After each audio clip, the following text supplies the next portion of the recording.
খারাপ লোকটা, অনেক খারাপ। ট্রাইব্যুনাল আলাদা হওয়ার প্রথম রিজন হচ্ছে রায়হান খান।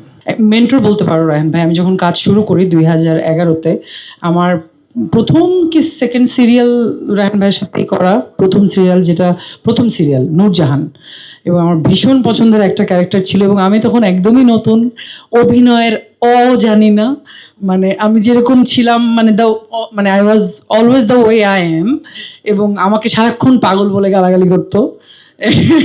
এবং আমি খুবই মানে সুন্দর শিখেছি, মানে I learn a lot from Raihan ভাই। তারপর থেকে তো অনেক কাজ একসাথে হয়েছে, মেন্টরের মতোই ওনার কাছ থেকে কাজ শিখেছি, ভালো মানুষ হওয়া শিখেছি। শিল্পী হতে হলে আসলে কোন জায়গাগুলো শুধু অভিনয় না করে লাল পারি বলবো না, ব্ল্যাক পারি, তো ওইগুলো রায়হান ভাইয়ের কাছ থেকে শিখেছি। তো আর ভাইয়া যখন ফোন করেছে সিনেমার জন্য একটা ক্যারেক্টারে, তাও নিজে থেকে মনে করে, আমার নাম মনে করে ফোন করে নাই আমাকে। কেউ একজন হুট করে আমাকে রাস্তায় দেখে তার মনে হয়েছে যে এই ক্যারেক্টার তো মৌসুমী করতে পারে, তখন তার মনে হয়েছে, আমার কথা আগে মনে হয় নাই। তো ক্যারেক্টার ওয়াজ ফ্যান্টাস্টিক প্রথম যে শুনলাম, এবং আমি শুনেই আমি বললাম যে আমি আছি আর কি, আমি থাকবো। আমি এখন যেহেতু রায়হান ভাইকে নিয়ে এতগুলো কথা শুনলাম, খারাপ লোকটা, অনেক খারাপ। হ্যাঁ, একটা ওয়ার্ড পেয়ে গেলাম, আর দুটো ওয়ার্ড চাই রায়হান খান সম্পর্কে, আরো দুটো অ্যাডজেক্টিভ চাই।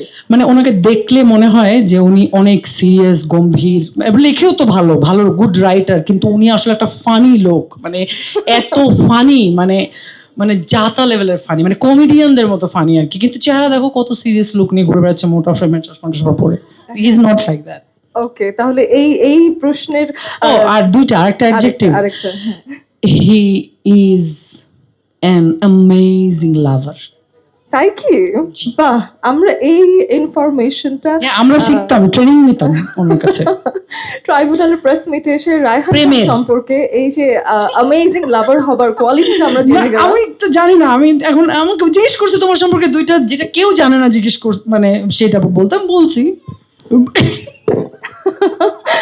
তাহলে এই প্রশ্নটাও আমি আমাদের রিপোর্টার যারা উপস্থিত আছেন তাদের প্রেস মিটের জন্য রেখে দিলাম। যখন রায়হান ভাই এখানে বসবেন তখন তাকে জিজ্ঞেস করে নেওয়া যেতে পারে যে কেন এটা মিথ্যা। ভাই আমি তোমাকে বলছি, তুমি একটা অ্যামেজিং লাভার, মানে দ্য ওয়ে ইউ লাভ, মানে it's not about only romantic লাভ, যে খারাপ চিন্তার মানুষ। ওকে, সো এই যে আমি বলছিলাম আপনাকে যে মৌসুমী হামিদ কথা বললে আপনার মন ভালো হবে, তোমার হয়তো মন ভালো হচ্ছে না, নাকি হচ্ছে? হ্যাঁ না, আমার তো মানে সিনেমা না, মানে ওই রিলেটেড কোনো, যে আমার মানুষের সাথে দেখা হলেই আমার মন ভালো থাকে। বাহ, চমৎকার। এখন আমি জানতে চাই ট্রাইব্যুনাল আসলে কেন সবাই দেখতে যাবে, সেটাও একটু বলে দাও।